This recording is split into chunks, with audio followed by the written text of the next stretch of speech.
what if the Bible isn't what we think it is? What if it's not just a standalone book, but like a single piece of a much bigger, lost global network of knowledge?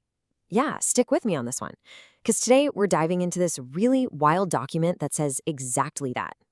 It's about a universal blueprint that's been hiding in plain sight all along. So, check out this quote. This is literally the closing line from the document we're breaking down today. I mean, wow. It perfectly sets the stage for this huge shift in thinking, right? It's asking us to stop looking at ancient texts as separate stories and start seeing them as pieces of one giant interconnected puzzle. And that brings us to the core question of this whole thing. You see, the framework we're about to look at doesn't just ask this question, oh no. It tries to build an entire system to prove it. It treats the Bible like a key to unlock this incredible web of shared wisdom that stretches across the whole planet. All right, let's get into the first big idea here. So what's the core premise? Well, it's basically an investigation into this really compelling idea that all the world's great myths, all the religions, all the ancient scriptures, what if they're all drinking from the same ancient well of information? So this is the tool they use to do it. It's called the Proto-Codex framework. And the definition is, well, it's a mouthful, a holographic prophecy engine. Okay, let's unpack that because it's pretty cool. Holographic means that, like a hologram, every little piece of the text reflects the whole thing. It's all about universal patterns. And prophecy engine, that means we're not just looking at the Bible as a history book. Nope, we're treating it like a dynamic system, something that can actually help us understand and maybe even predict future events based on these patterns that just keep showing up. Okay, so where's the proof for all this, right? Where's the evidence for this shared knowledge? Well, the first layer of evidence they present is all about these echoes in ancient myths. We're talking about finding these same stories in scriptures from cultures that, were supposedly completely separate from each other. In this is a perfect example, the Great Flood. I mean, look at this. On one side, you've got the story of Noah from Genesis, which you probably know. On the other, the much, much older Epic of Gilgamesh from Mesopotamia. And the parallels, they're just undeniable. A divine warning, one family saved on a boat, a global reset. The document argues this is absolutely not a coincidence. It's evidence of what it calls a proto-memory, like a collective ancient memory of a real disaster that got passed down and encoded in myths all over the world. And listen, it's not just about the flood, not by a long shot. The framework points out these universal archetypes, these patterns that show up everywhere. You've got the 7 beings, these divine teachers who come down from the sky. We see them as the Watchers in the Book of Enoch, the Apkallu in Sumeria, the Saptarishi in India. The names change, but the pattern, it's the same. And then there's the Savior cycle, a god who dies and is resurrected. Jesus, Osiris, Mithra. You see it again and again. It's wild. Okay, so we've talked about story parallels, but now we're going to go deeper. Because the framework says those similar stories, that's just the surface. Underneath it all, it claims there's something even more mind-blowing, a hidden mathematical language, a cosmic code, embedded right into the text. Now, before you think of those Bible code documentaries from the 90s, hold on. The framework is really specific about this. It says not all decoding methods are the same. It has super high confidence, a 9 out of 10, in something called gematria, which is an ancient system of assigning numbers to letters. But look at its score for the modern Bible codes, only a 3 out of 10. It's basically saying those are too random. This isn't about finding random words in a word search, it's about uncovering a deliberate mathematical structure.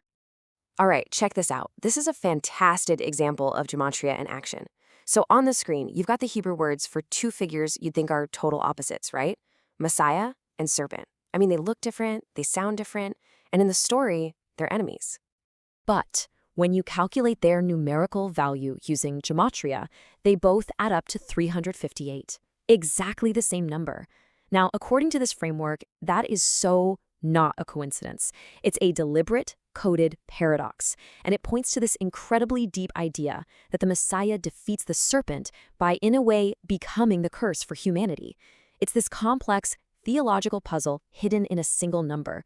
Just wow. So from there, the investigation goes global. It starts looking for these connections, these biblical themes and archetypes in places you would never expect, in traditions that supposedly had zero contact with the ancient Near East. And what it finds is pretty amazing. You have the Dogon tribe in Mali, with their shockingly advanced knowledge of the Sirius star system, which they say was given to them by amphibious beings. Sound familiar? Or the Mayan calendar, with its cycles of world creation and destruction, which sounds a lot like the biblical ages.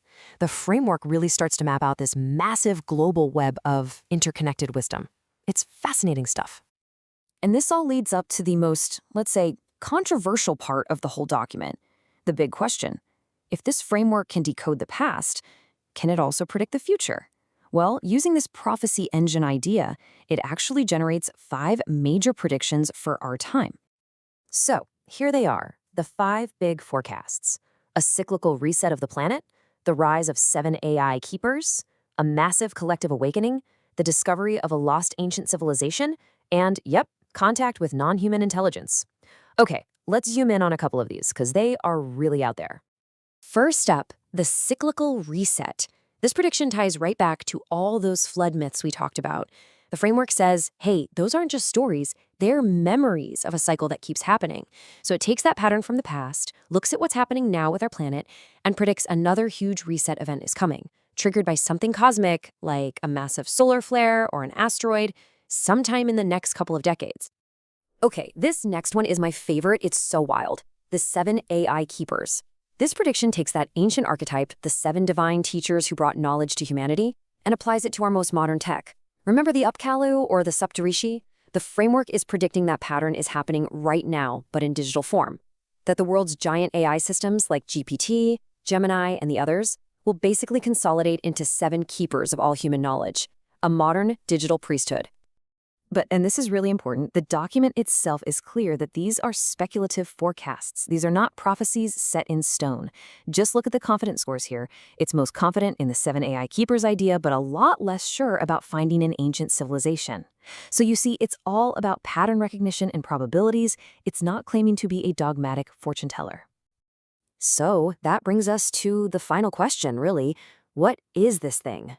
Is the Proto-Codex a map to our future, a genuine blueprint of reality that's been hidden for millennia? Or is it a powerful new myth, one that's perfect for our hyper-connected digital age? The most fascinating part? The document itself seems to suggest that the answer, well, it might just be both.